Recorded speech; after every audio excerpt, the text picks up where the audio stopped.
Perfect. Hi, everybody. Just want to give us a couple minutes to go ahead and get ourselves, get the live stream going on both LinkedIn and YouTube. So just give us a couple minutes. My name is Denny. This is the next session of D3L2 with an old colleague and friend, QP Hou. We're like I said, we're just going to give it a couple of minutes just to get the LinkedIn and the YouTube up and running. Meanwhile, if you're on the chat here on Zoom, just tell us where you're based out of. For example, my name is Denny. I'm based out of Seattle, Washington. QP, go for it. Where are you based out of? Hi everyone. My name is QP. I'm based off East Bay area. Nice meeting you all.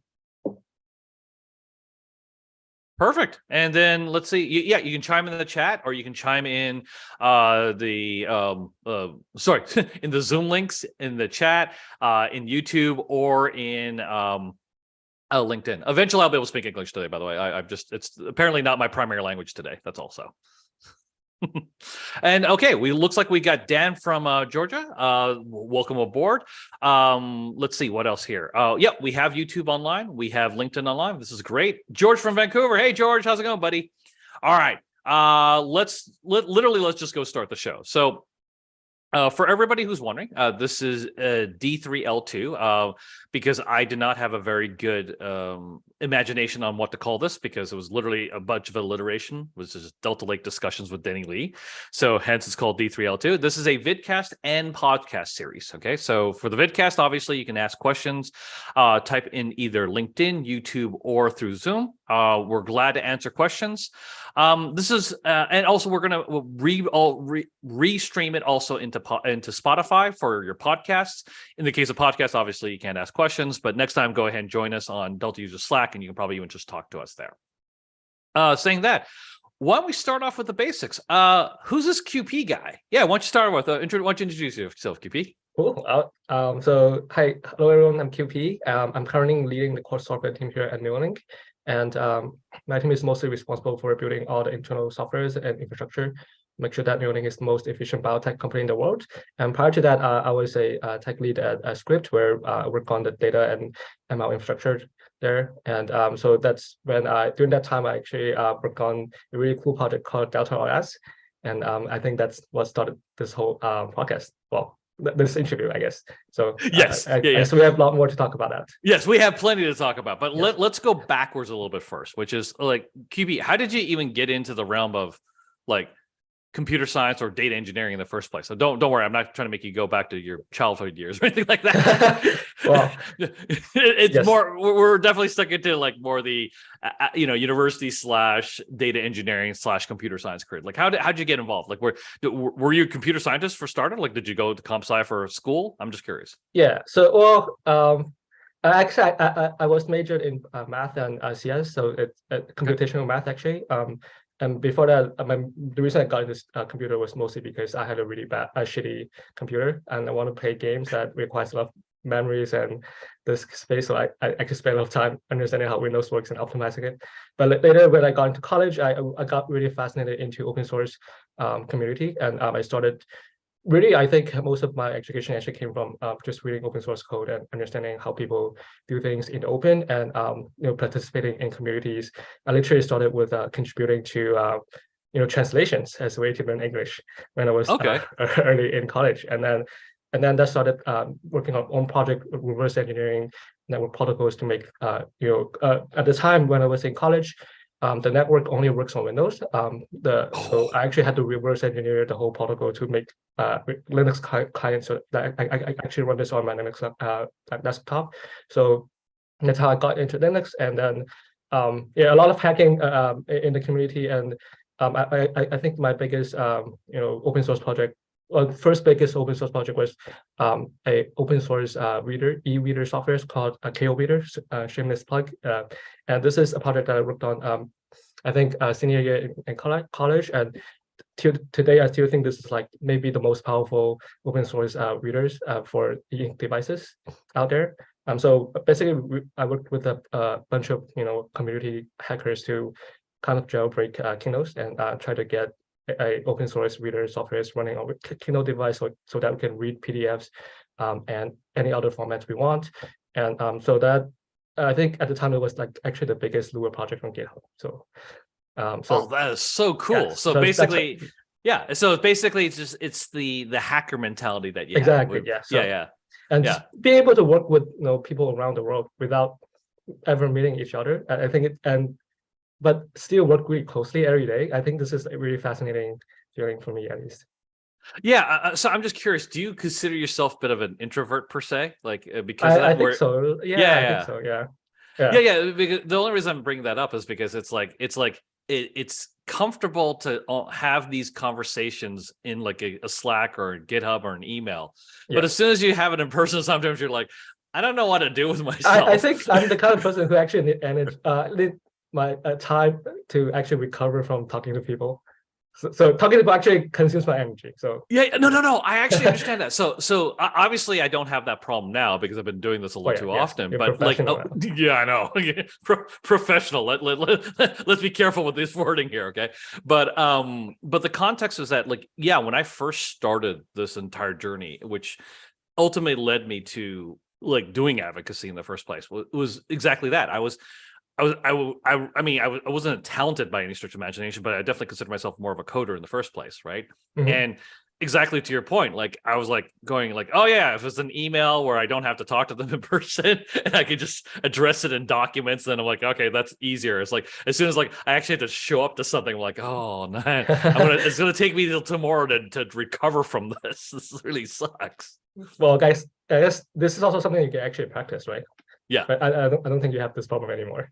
And Yeah, exactly. No, you practice it, eventually it becomes sort of second nature. But yes, yeah, but most people, like, it goes back to like the what's the phrasing, extroverted introvert or something like that, where so exactly. Yes. yeah, exactly. So it's definitely one of those little things. So okay, so now you're an extroverted introvert who's decided that you're going to go ahead and hack some Windows stuff to make sure it works on Linux, create an awesome e-reader. This is great. No, seriously, that's awesome. You're fighting the power against Microsoft Windows. I'm a former Microsoft employee, so fair enough. I get it. No worries. But I'm curious then.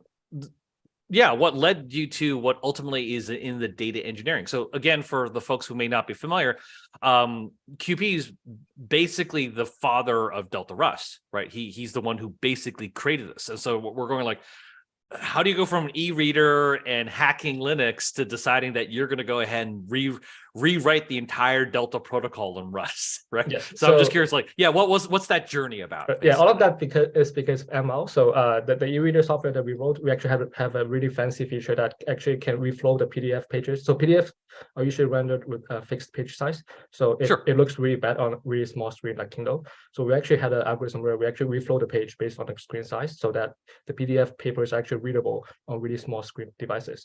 And so you can imagine that the whole reflow algorithm, it's heavily like manual heuristic based. And so when it's also around the time where deep learning actually became popular. So we looked at these papers research and we thought, okay, we should use deep learning to actually reflow the page smartly, but with more context, right? So that the model can learn about all the context in the papers and reflow the page better. So that's how I got into machine learning. And then I joined a startup, started working on ML infrastructure. Okay. And then after that, I joined Script because ML they're hiring for someone to build the ML data platform, and then also they're the company that literally provides subscription for people to read books, right? So this is like a really good match of my skill sets and my passion. So that's why I joined Script, and that's how I actually got started working on data and ML infrastructure full time. So at the time, we were actually working on modernizing our data infrastructure. So we were running Spark on-prem in our own data center, and we want to actually migrate to the cloud using S3 and Databricks. So so the first decision we made was like we want to decide on basically migrating our Parquet, simple Parquet tables into Delta Lakes, right? Because it looks really awesome. And so for me, it's I guess at the time, it's obvious that I should learn about this technology that we'll be adopting. So, and I'm also started picking up Rust during the same time. So I was like, what's the best way for me, most efficient way for me to learn both technologies? That is actually to write Delta Lake from scratch in Rust, so I can learn both of them. So that's how I started the whole project. That's amazing. I want to go backwards to discuss a little bit about the ML stuff, but do not worry. We're going to come back to the Rust part, but as in you're learning it and then you're deciding to arbitrarily build Delta Rust as one of your first Rust projects. Okay. So let's go backwards a little bit. You had mentioned the startup, you had mentioned Scrib, you had mentioned that basically ML was your focus. Presumably, I'm guessing NLP like is one of the areas It's that you're actually focusing. Closer to OCR, I would say. Oh, OCR. Fair enough. Actually, you and I should have. Okay, don't worry. This is a side note for me. You and I should have some conversations on OCR later. Okay. Okay. Cool. Yeah. I read the editor. Yeah. This is actually fun stuff. But we're having a whole other conversation about OCR. But okay, so you're doing OCR. Actually, maybe I'll bring a little bit of it in there. Were you primarily like doing like the OCR for like deep learning, like using TensorFlow, PyTorch, or some other projects, and then windowing in order to be able to figure out how to recognize the characters? I'm just curious. So it's not at the character level. So the idea is that the reason that we want to do OCR instead of NLP is because we want this algorithm to work for any I guess document format. Okay. So the best way to do that is so it's an abstraction where we render any document format into the screen, and then we get the raw pixel, and then we start reflow on the raw pixel instead of the text that we extracted from the documents. So this way, we don't care what document format is used to render that page. This algorithm can work on any document format, right? Oh, that's so cool. Yeah. Okay. So the models should be designed to understand high-level structure of the document, and then also able to break it. Once they understand that, then they can actually go further down and understand character by character to reflow. But it actually does not understand what's in the character. It only understands like the structure of the document and just cut it into different pieces and then reflow it. Oh, so okay. So you are basically doing that windowing concept. So basically, there's an assumption of what the structure of the document is, and then you're basically, in essence, building. I'm sorry, I forgot what you just said, but because I'm using windowing in my head, basically. But the idea is that, in essence, it's basically you can, so that way you can extract out each character throughout. Yes, exactly. Yeah. And then that's how you OCR the character, and then you don't. In your case, you're not as concerned about what the wording per se is. It's basically, there's already a known structure per se to work with. Yes. So basically, based on that and the character, you can make a bunch of presumptions in between, basically. Business rules in between. Exactly. Yes. Oh, that's so cool. Yeah. The only reason I bring that up is because actually I was doing something similar, not quite, okay, but something similar when I was actually at Concur, where we're actually trying to do OCR and receipts. Yeah, I can see that. Right. So we're doing OCR and receipts, and we're basically looking at the, for example, let's just say you're talking about a restaurant receipt, right? So we're doing the OCR to actually read the individual components. Now, these were actually built by people who are much smarter than me, so I do not want to take credit for their work. I want to be very clear, but I was actually helping them. That's all this was. So like, let's be clear. Smarter people than me were working on this, okay? But the idea is that what was tricky about for us is like so that was the clear text, but we also needed to be able to do written numbers too, right? Because especially in Western countries, you have to write the tip and you have to write the total. Yes. So we had to OCR the tip and the total, like in terms of that's the handwritten one. So it was so basically I'm like, crap, that MNIST crap I've been doing actually is useful now, finally. Yeah, exactly. Yes. Okay, so perfect. So you decide that this ML world is completely the world you want to be in, which is great. I completely grok that. That in fact, that's part of the reason why I joined Databricks myself, because my belief in the ML world. But then it seems like you got trapped with what many early on ML people do, which is like exactly. I need to fix the infrastructure first, right? The infrastructure is so. Tell me a little bit about like what were some of the issues or the problems that you were running into. I'm just curious. I actually, to be honest, we didn't run into any serious problem. It's more of it started as a learning project, and then once I got this working, I actually saw a light of actually using this project in production, and so that's when we Tyler and I and Alex, so my script team, we were thinking about let's say if we use this in production, what will we actually be able to gain? And just from first principle, it seems the first obvious gain is that we can reduce the memory and CPU usage by a lot by replacing some of the jobs that we have in production. And yeah, that's how we started, actually taking this project seriously. Gotcha. So for example, this is now a slightly shameless plug for an upcoming D3L2 session in which basically I interviewed Tyler, by the way. The context is you're basically trying to figure out ways to save money, right? And then you say that, okay, if we were able to reduce the number of CPU, then you reduce the amount of memory to process all this data, then hey, you've got something to work with. So there's a bunch of implications though, like, which is what is it you're trying to reduce? Is it you're trying to reduce the Spark jobs because they're taking too memory or resources? Are you trying to reduce some weird Perl jobs? I don't think so. I'm just using that as an example, right? Yeah. I'm curious, like, what was it? What was the modus operandi at the time that made you think to yourselves, like, I need to figure out how to save money as we're transitioning from an on-prem environment into the cloud? Yeah, so if I remember correctly, I think the primary reason was actually reliability, not saving money. Okay. Well, that came as a pretty surprise side effect after we saw that 90% CPU usage reduction. But oh, yeah, okay. Actually, I'm going to pause you on that one. Remember what he just said: 90% CPU reduction. Okay, and there's an implication that it has to do with Rust, but we'll come back to that. So no worries. So go ahead. So I think the primary reason was that we. At the time, the Spark cluster, the Spark streaming cluster we had does not support auto scaling, and it was a pain point for us where almost weekly basis we had to manually come in and scale up or down the cluster to support to handle spike traffic, right? So that was the biggest pain point we want to solve, and it wasn't easy to implement like a really reliable auto scaling solution on top of what we had, because it's really complex. I guess it's a really complex software, and it's kind of hard to understand the whole thing end to end and customize it. So at the time, we thought if we can actually build this thing from scratch and only implement what we need, we can come up with a much simpler implementation of this system, and then we'll be able to actually auto scale this. So the first example is that the whole system is designed to be stateless, so we can spin up as many workers as we want for a particular Kafka topic, and we'll automatically spread the load between these workers. And so it makes it really easy to auto scale, where you can just set up an alert based on the threshold, and then the alert can trigger a change in the containers number based on the threshold, and the system should be able to automatically handle and spread the load between each workers. Got it. Okay, so super interesting, because again, we've shifted from we were just talking about MLOCR, and then we shifted to the fact that we're basically trying to spin up infrastructure that basically auto scales based on some container threshold. In other words, the number of topics or the number of topics or how much the throughput of the topics is basically CPU and memory is dictating exactly how many the CPU memory and if you need to spin up more of them basically for the stateless environment. And so okay, so let's focus on that reliability perspective. So again, part of the journey is ML need to build the infrastructure to process all this data.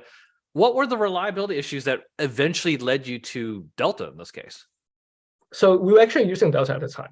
Okay, perfect. So it was actually a reliability issue with the Spark streaming job that's streaming from Kafka to Delta tables.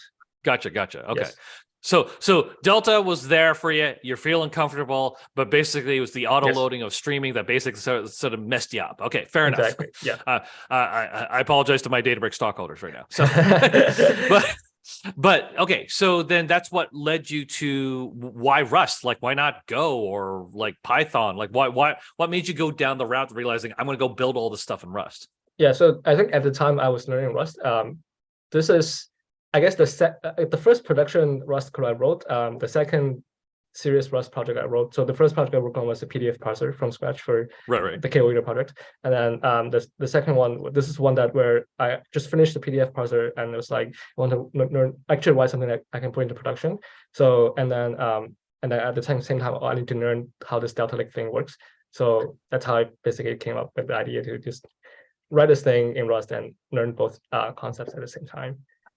Okay, so but there's also a reason behind that, technical reason. Please. In the sense that Tyler and I always had this vision that we can build a Rust core, a simple core of the Delta Lake implementation, and make it easy to accessible to other languages, right? So without require all the languages to load the JVM at runtime. So this is where we thought that Rust could be a really good language that can provide a simple C API binding or whatever binding to other languages, and so make it really easy for other languages to get access to Delta Lake. Okay, this is really cool. I'm going to talk on that in a little bit, but I did want to go backwards a little bit, okay? Because you kept on saying you mentioned this a couple times, which is you're saying stuff like, this is your second real project and second serious project and second The first production. first production project. Okay, Yes. that's great. But I also want to call out that QP is being also excessively humble here. Okay, so if I'm correct, you're PMC member of the Apache Arrow project, and you're also a contributor to Apache Airflow as well. So it seems to be, so you have a little bit of experience. First production Rust project, not first production project. That makes sense. No, I know that's the first production Rust project, but the point is just saying, like, the reason you can get away with basically being that this is like literally having such a huge impact is because you actually have an extensive knowledge in your journey from like ML to infrastructures, that you've been also very involved with the Arrow project and the Airflow projects and things of that nature. So basically every single system that you typically care about, you end up getting uber involved with, to the point where basically you're basically a maintainer for these projects, or at least a hardcore contributor, right? So I did want to call that out, that you're playing down like the massive skill set that you have. That's all I'm saying. Thanks for going out. Yeah, that's all. Okay, so now you're playing with Rust. You like the language. Let's pause for a second and just talk about that for a second. And incidentally, that's the funny thing is that I actually did the same thing with Florian. We had a D3L2 session, I want to say 2 weeks ago. And so, basically, by the way, when I started this project, this vidcast podcast, it did not occur to me that basically we all would become these Rust fans. So apologies for exactly. It's very contagious. So for anybody who's been listening to the beginning, for the audience of 3 that has listened to this from the beginning, I apologize. We're going to go rat hole again on Rust. So now, what you start off with a statement like, I was playing with Rust. So why don't we start with that? Why Rust? Like, why did you start playing with it in the first place? Yeah, so I used to write quite a bit of C and C++ code before, and and especially like highly concurrent C code. Those I understand, like, it's really, really hard to get them correct. Lots of race conditions, lots of memory bugs, and actually spent a lot of my time debugging and fixing these memory bugs. So when I first saw Rust, the fact that it can guarantee 0 memory bug if the program compiles, this is insane to me. I've never dreamed that. Well, I've never thought of this as actually something that could happen. So for me, it's a no-brainer that I have to learn this language and see how well it actually works. At first I wasn't really I wasn't really buying into this. But after I actually tried it I actually tried Rust 3 times, to be honest. So it was not easy to fight with the compiler. So the 3rd time, luckily it worked. So I finally understand how the spell checkers and ownership works and lifetime works. So after that, it was really productive for me. And I can actually give some anecdotes where I think I've been working on Data Fusion, the query engine, the Rust query engine, for a little bit, almost 2 years now. And during these 2 years, it's a highly concurrent query engine as well. At least for me, I've never run into a single memory bug or race condition bug. All the bugs that I've run into was, my own shitty code. So this is really liberating. Like, writing low-level programming is highly concurrent low-level programming programs, and not ever have to think about race conditions or memory bugs. This is really liberating. This itself made me so much more productive. Yeah, so the fact that you don't have to think about garbage collection at all, like this is not like, and so what's interesting for me as I'm learning myself, basically, that concept of ownership isn't obvious. It's also a little confusing at times because like integers, you're allowed cloning basically, but strings you can't, right? And so, but go ahead, sorry. Yeah, I guess the confusing part to me initially was there are some correct programs that it's correct, but Rust compiler would not let you compile. So that was the frustrating part initially. This is a trade-off, right? So but I think now once you get familiar with how the compiler works, and it's not a problem anymore. But initially it was really frustrating. Like, why can't you just understand this thing is correct? Gotcha. So okay, so perfect. So, but the idea is that in essence, Rust itself provides all these additional guardrails to ensure that, exactly as you called out, that there's you don't run into memory problems. You don't run into race conditions, which is Yes. great. So then, like, I'm just curious, did you start Delta Rust before Data Fusion, or did you start Data Fusion before Delta Rust? I'm just Delta curious. Rust. So I got into Arrow and Data Fusion because of Delta Rust. So at Okay, the time, well, Delta Deck is based off JSON and Parquet, so we need a that's way right. to read and write Parquet from Rust. So Right. The only I guess Parquet Rust implementation at the time was in the Arrow Rust project. So the Arrow Rust project Right. implemented the Arrow format and the Parquet format so that you can convert data between these two formats. So that's how I got into Arrow and starting helping fixing bugs or adding features, missing features that I need for Delta RS. And that's how I eventually got become like PMC members and committer for the Arrow project. Which is pretty cool. Okay, so let's go backwards a little bit. So now back into Delta Rust, because that's how you started this whole process. So basically, for you, it was just like, hey, I love Rust. I love the fact that it's handling memory for me. Yay. I need to build a more reliable system that I can more easily autoscale.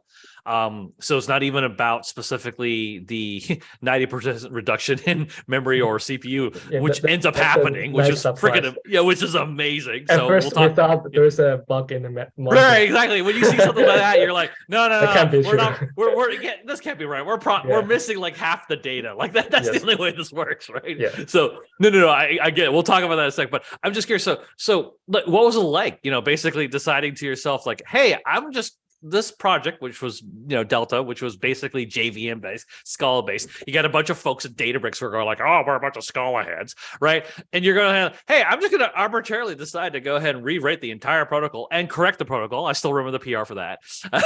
Well, it's more on the spec, but yes. Yeah. But still, like, you corrected the protocol spec. Yeah, I was saying, like, you corrected it, right? Yeah. So I'm just like, so what was it like? Like, how'd you feel? Like, what made you decide that? Yeah, let's just go do this. This is what we're gonna go do. I mean, obviously, having Tyler saying yes, let's go freaking do it because I'm pissed off about reliability certainly helps. Yes. But I'm just curious, like, that was really it, or like anything else that was like sort of the driving factor for you? Yeah, I mean, Tyler being also a Rust fanboy, definitely helps at the time. And then, Right. we geek about Rust all the time. And then, the other thing is, I guess it's more of an engineering philosophy for me, where I love simple system and simple implementation designs. And and in this particular case, when we actually look at how Delta spec works, and what we're actually doing by moving bytes from Kafka to Delta tables, what actually happens behind the scene was really, really simple. And so part of the reason is like, I just really want to build a simple system that does exactly what we need, and I can make the whole system a lot easier to operate and more efficient. Right. Yeah. Cool. Sometimes it drives. I'm a kind of person who are like anti-abstractions.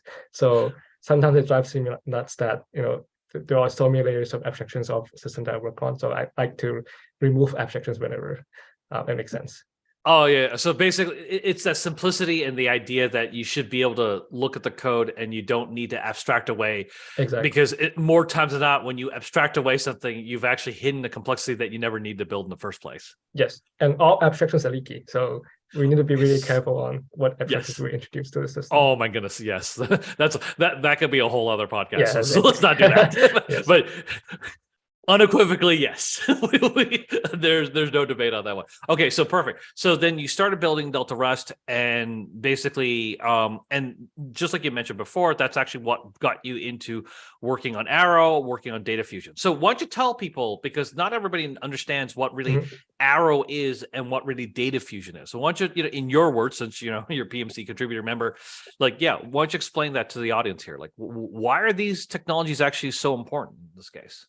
Yeah, so Arrow is a columnar in-memory data format, and so if you think about columnar format, another really popular one is Parquet. So what's the difference between Arrow and Parquet is because Parquet is optimized for on-disk storage, where we actually do a bunch of encodings to reduce the size on disk, right? But for Arrow, the biggest, I guess, the design trade-off is we trade off size for compute runtime efficiency, in the sense that all the Arrow data if you pass this arrow data between different processes or language runtimes, we guarantee that you don't have to do any serialization or deserialization. So the same data byte by byte, if you pass that to a different process or different runtime, different function, they should be able to read the data as is, and that makes I guess data exchange really efficient, right? So that's one thing. And then also because it's column based, it makes analytical type workloads really efficient as well when you need to do any kind of aggregation over the data.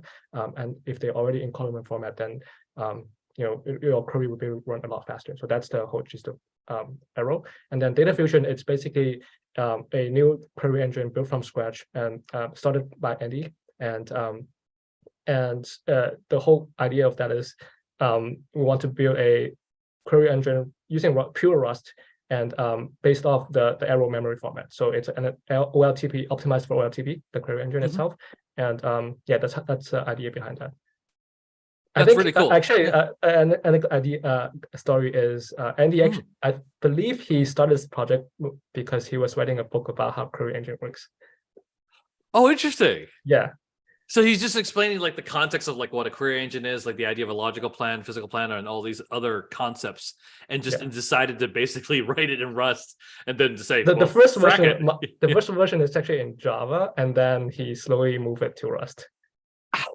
Okay. Yes, but this is how Data Fusion started. I believe that is the story. Yes. Oh, that's really cool. So now you're regularly contributing to Data Fusion, you're regularly contributing to Arrow just because of the nature of like, hey, I need these bugs or these features with it for Delta Rust, so let me just go fix the other core systems that are required for it. Basically. Yeah, so to be accurate, I was really actively contributing to both projects. I'm not anymore because of work, but I really want to get back to that.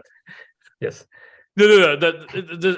Like any other open source project, there's always there's an ebb and flow to it. Yes, so I get that. No worries. I don't think we're keeping this thing for posterity, right? So, Dan just asked a question. Hey, who's the person writing the book on query engines again? And I believe you're referring to Andy Grove, right? Yes, exactly. Yeah, exactly. So Andy Grove, Dan, that's the person you're looking for. I'm hoping to actually get him involved. That'll be awesome. In one of these sessions as well, because he and I have like rather a bunch of side Slack conversations, but I don't think he and I ever chatted, considering we're talking about each other's projects all the freaking time. It's actually funny as hell. He actually made the book free, so anyone can download it. Oh, that's so cool. Okay, yeah. Okay, so nice. Andy, and for everybody that's listening, go ahead, check out Andy Grove's book on query engines. That no one get us. Perfect. Okay. Actually, yes, that's the one. Yes, that is the one. Thank you. So Dan just went ahead and listed the book directly in our Zoom chat. I'm going to go ahead and actually copy and paste it live directly in. If I can actually use a keyboard correctly, that is okay. I'm going to put it directly into our LinkedIn and to our YouTube. So perfect. This is a small segue. We are busy upselling somebody else's book. This is great. We're not sponsored by him though. Yeah, we're not sponsored by him, so no worries. This is just because we think this stuff is great. And Dan, thank you very much for helping us out like this. Okay, all right. Okay, so we've talked about how you got into Data Fusion. Now let's specifically talk about the metrics and the stats now. Okay, that come out of it. So you build Delta Rust. You've built a really, and I mean this as a compliment, a simple system, right? I mean that like in the best way possible, which is like you're able to recreate the entire Delta protocol. You're not using any of the Scala, any of the JVM, nothing that was originally written with for Spark. You've built a very simple protocol that basically, and again, you made some feature changes with Data Fusion or with Arrow. Arrow. We'll talk about Arrow later. Cool. Now you got it up and running. What happened that resulted in you seeing this 90% like reduction in utilization? I'm just curious. Tell me a little bit about that, because I think many of the audience is going like, wait, what? Right? That's the cool thing. Yeah. So shout out to the team. I did the project. I was mostly working on the Delta RS implementation, and then there's another team, Christian and Misha. They were the team who actually worked on the Kafka Delta ingest project. Right. So that is a project that leverages Delta RS and reads from Kafka and then writes to Delta table. Right. So they were the one who actually worked on that daemon service, the ingestion service. So we got it into production, and then run a bunch of stress tests on that on the cluster, and we were using Datadog at the time, so the metric came back, and it was too low to the point that we felt this is probably something wrong with how we emit metrics from a Rust daemon. So, but then we actually double checked everything, and actually everything checks out. So, yeah, I guess that's how we found out, wow, this is actually a lot more efficient than what we expected. And this is like, I think the power of having really simple system and simple implementations. Right. So to provide context for everybody, he's talking about QB's talking about Christian and Misha from Script. Yes. They created the project Kafka Delta Ingest. Okay, that's the project that QP is referring to. So there's basically, what's really cool about this is that you basically built the system for simplicity and for reliability, and because of the efficiencies around memory, you literally got the performance improvements for free in this case. Yes, and also we're not executing any code that's not needed to move bytes from Kafka to Delta. Exactly. Delta, right? We're only executing the code that's needed to do that job. So I guess the co-execution point of view, it's also a lot more efficient than the previous version.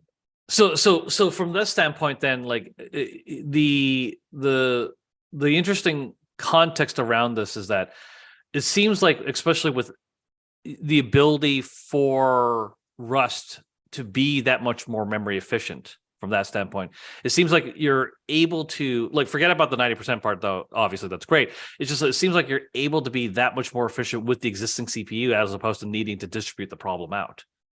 Yes, exactly. So, so that's also funny because when we started designing the system, we designed it to be really scalable. We want to spin up tens or maybe 50 workers per topic, and what ended up happening is, for most of the topic, we actually only need one worker, and we only had to spin up 2 to 3 workers for the larger topics, which is we only have maybe a couple of them, but all of the topic actually works with a single, basically a single instance.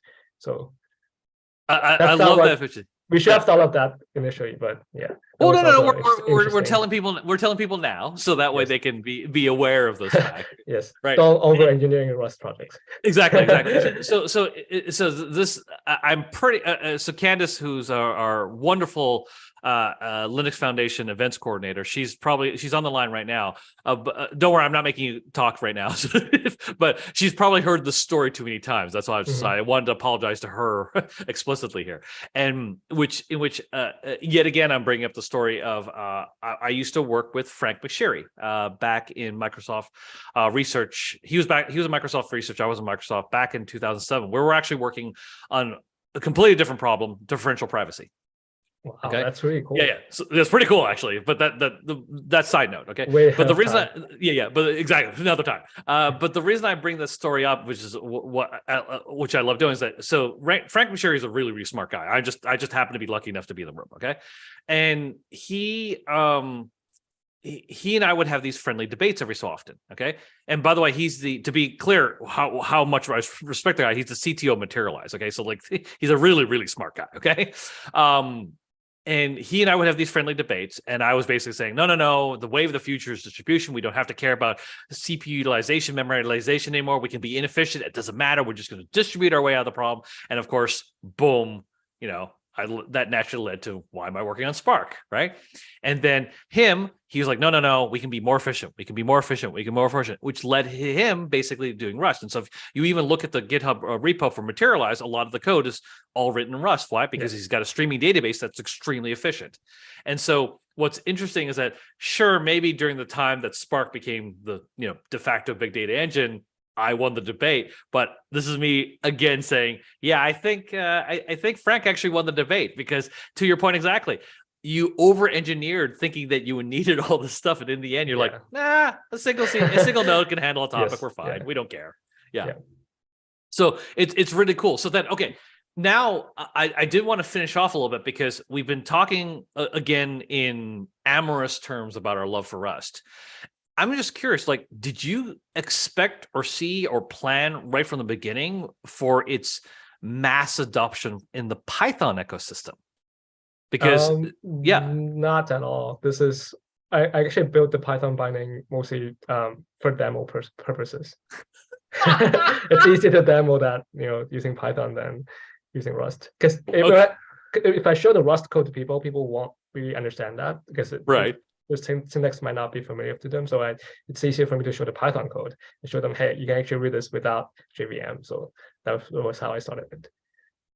Okay. Oh, sorry. By the way, I want to chime in because Dan, I'm really sorry that I can't actually have you on this line because what you're saying is really interesting. So I'm just going to quote what he says here. Okay. So Dan's saying, I've written a number of algorithms and software written in C++, and then he's rewriting into Rust, Windows, Mac, and Linux. And in every single instance, the performance is either the same or slightly better. But the memory of consumption of Rust is always better, sometimes consuming only 50% of what C++ is consuming, right? So yeah, like Dan, thank you for that call out. This is why you're hearing us being so like I'm not sure I'm a Delta evangelist anymore. I'm pretty sure I'm a Rust evangelist at this point. Like, so yeah, Dan, we're completely in agreement with you. So okay, so I just want to call that out. But let's go back to the Python thing. Okay, you built it for demo purposes only, just so you could show the code base because it was easier to show it than showing the Rust crates, basically. Yep. Okay, so let me see if I can get this straight. This project, which is Delta Lake and pip install Delta Lake, okay, which is in PyPy, which incidentally, I think last month is like about 10.5 million downloads for Delta. Okay. Wow. Somewhere between 1.3 to 1.5 million of them are just Delta Lake, i.e., the Delta Rust Python bindings. I had no idea. That's really so now you know. Okay. Yes. So you're telling me you started a demo and it's blown into this. I guess everyone is installing my demoware then. Yeah. But I guess so part of that is also I really want to prove the point that we can, if we build this thing in Rust, we can share the same core implementation between multiple languages. And building the Rust binding was actually, at least initial demo was actually really minimum work because there's a really good Rust crate that makes it really easy to write Python extensions in Rust. So yeah, the other point is just showcase that it's easy to expose the same core implementation to Ruby, Python, whatever language you want. No, that's awesome. I mean, I think I'm actually pretty much done for most of my questions. I guess the only thing I had left is more like, where do you see this project going in the future? I mean, like you're the one who created as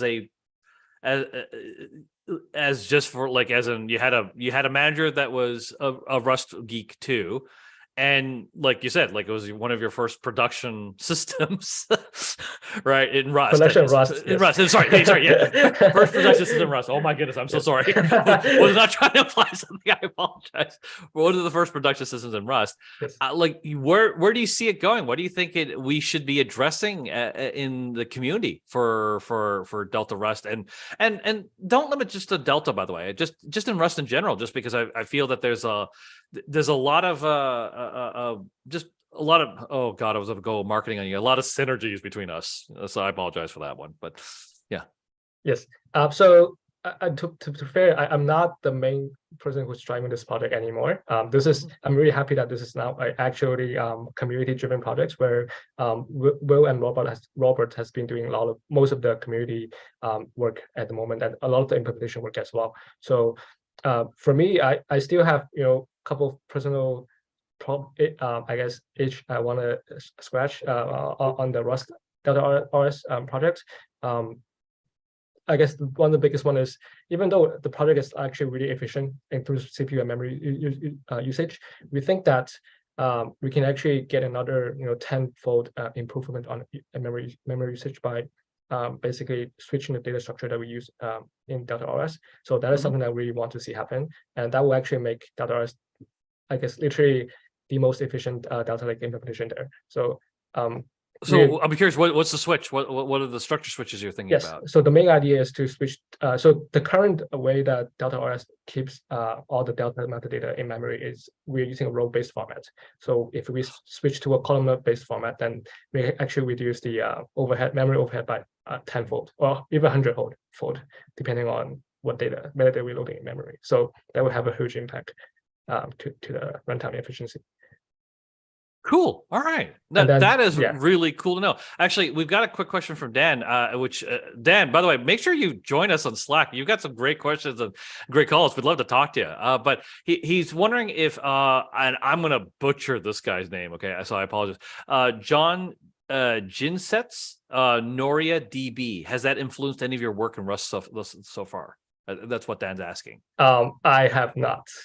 Okay. Yeah, I'm not really familiar with this project. I have heard of this project, but I've actually not looked into the code. Okay, that's cool. No. So that's cool that you basically, a lot of this is done like not with like some of these other influences, which admittedly enough, I don't know much about either. But I'm just curious, like, I did want to go back to, before we end today's session, to go back to the part where you said like, hey, yeah, you're glad it's a community-driven project. You call out both Robert Pack and Will Jones. Yes. They basically, oh, by the way, I did forget to respond to the Slack thread. The vote passed. They are official maintainers for Delta Rust. You heard it here first. I need to call that out, so my bad. I started the thread and I forgot to answer the thread. It's one of those days. But yeah, I mean, it's one of those things where you got to be really happy that basically this project's able to go ahead and like start with you, and for that matter, even your company, and you've left and joined a different company, and yet the project is just continuously growing. And so, exactly. I'm just thinking like, yeah, you got to be really happy about the fact that like this is an actual community project as opposed to just like something like, oh, I just did it for the fun of it, and then it dies afterwards type deal. Yeah, exactly. And also kudos to both you and Matt for doing all this community work, and wouldn't have been there without all of your support. Yeah, no, thank you. I was not looking for that at all. It's the inner geek in me that basically enjoys this stuff, and as you can tell, like well, actually, I want to call out that you are the one who actually brought Delta RS from into the Delta IO org, right? Yeah, I guess, but yes. It's okay. I mean, like, we did it together. It's all good, man. This was definitely all of us working together on this stuff. I don't want to play up my responsibilities, especially because you guys were the ones who created it. So no, let's not do that. All right. And my secret plan is to be able to adopt Delta RS and Neolink, so I can start working on this full time again. Perfect. Well, we'll definitely put this as a side note, but let me know how I can help with that. Yes, for sure. Perfect. Well, you know what? I think we're done for today in terms of questions and answers. But hey, QP, this was great, like always. Really appreciate you taking the time. Really appreciate everything you've done as the genesis from the standpoint of even today's session, the genesis of Delta Rust. And yeah, we'll catch up soon because I need to head down to your neck of the woods anyway. So yes. Sure, yeah. Thanks for having me. I really enjoyed it. Perfect. Hey, you have a good one, buddy. Take care of yourself. And to the audience, thank you very much, everybody.